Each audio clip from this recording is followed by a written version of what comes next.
Hello મિત્રો, જય Shri Krishna. Canada તરફથી 3 અપડેટ તમારી સાથે શેર કરીશ. અમુક નિરાશાજનક અપડેટ બી છે, અમુક સારી બી અપડેટ છે અને અમુક ખરાબ અપડેટ બી છે.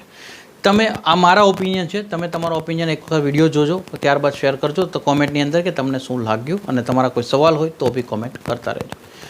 કેનેડાની અંદર જે લેટેસ્ટ ડ્રો થયો છે, પહેલી વસ્તુ કદાચ ડ્રો તમને ખ્યાલ હશે, પણ આનું હું તમને એક પોઈન્ટ્સ કહું. આ કેનેડાના ડ્રોની જો આપણે વાત કરીએ, 249 લોકોને આઈટી ગયા છે. એટલે કદાચ તમે બી તમારો ઈમેલ ચેક કરજો. જો તમે આ કેટેગરી અંડરમાં હો તો તમને સિલેક્શન મળ્યું હશે. સ્કોર હું તમને કહું 772નો સ્કોર છે. પ્રોવિઝનલ નોમિની પ્રોગ્રામ PNP અંડરની અંદર સિલેક્શનો મોકલવામાં આવ્યા છે. હવે કમ્પેરિઝન જો કરીએ, પ્રોવિઝનલ નોમિની પ્રોગ્રામનો આની પહેલાંનો ડ્રો હતો જે 18મી ઓગસ્ટે રિલીઝ થયો હતો.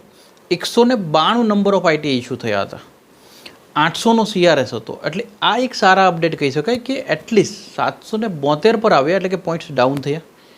અને નંબર ઓફ ઇન્વિટેશન છે 192માંથી 249 પર ગયા છે.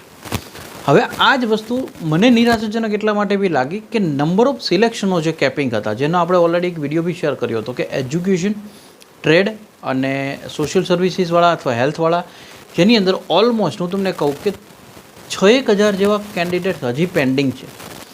જે એવરેજલી સિલેક્શન અત્યારે થઈ રહ્યું છે IRCC તરફથી, એ મંથલી હું તમને કહું 7,000 જેવા સિલેક્શનો થાય છે. આની અંદરથી જો એને બી પ્રાયોરિટી રાખવામાં આવ્યું હતું અને ઓક્ટોબર, નવેમ્બર અને ડિસેમ્બરમાં એટલીસ્ટ 3,000 લોકો બી સિલેક્ટ કરશે ને, ત્યારે એ કોટા ફૂલફિલ થઈ શકે એમ છે. તો હવે આ અલ્ટિમેટલી જોવા જઈએ તો આની અંદર ઓનલી 249 લોકો સિલેક્ટ થયા હતા.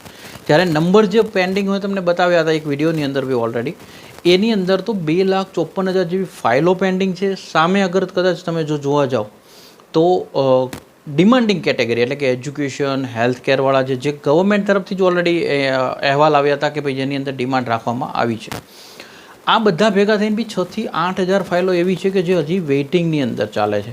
હજી એટલો કોટા એમને લેવાનો બાકી છે.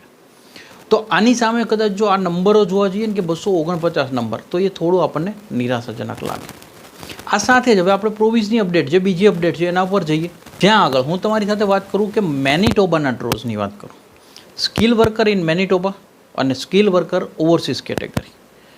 સ્કિલ વર્કર સ્ટ્રીમની અંડરમાં 77 આઈટી ઇસ્યુ થયા, કટ ઓફ સ્કોર 612નો. એમ્પ્લોયમેન્ટ સર્વિસવાળાની વાત કરો તો 6 આઈટીએ. ફ્રેન્કોફોન કોમ્યુનિટીની વાત કરો 29, રિજનલ કોમ્યુનિટી 31 અને ઇથોકલ્ચર કોમ્યુનિટીઝની 11 આઈટીએ. આ સાથે જ જો આપણે વાત કરીએ અલ્બર્ટા પ્રોવિન્સવાળી અપડેટ, જ્યાં આગળ dedicated healthcare pathway, accredited tech pathway અને લો એન્ફોર્સમેન્ટ પાથવે, આ 3 સ્ટ્રીમની અંડરમાં AAIPની અંડરમાં સિલેક્શનો જે થઈ રહ્યા છે, આની અંદર ઓનલી હું તમને કહું લો એન્ફોર્સમેન્ટ પાથવેની અંદર એલોકેશન જે 20 મળ્યા હતા, આની અંદરથી 11 ઇસ્યુ થઈ ગયા છે.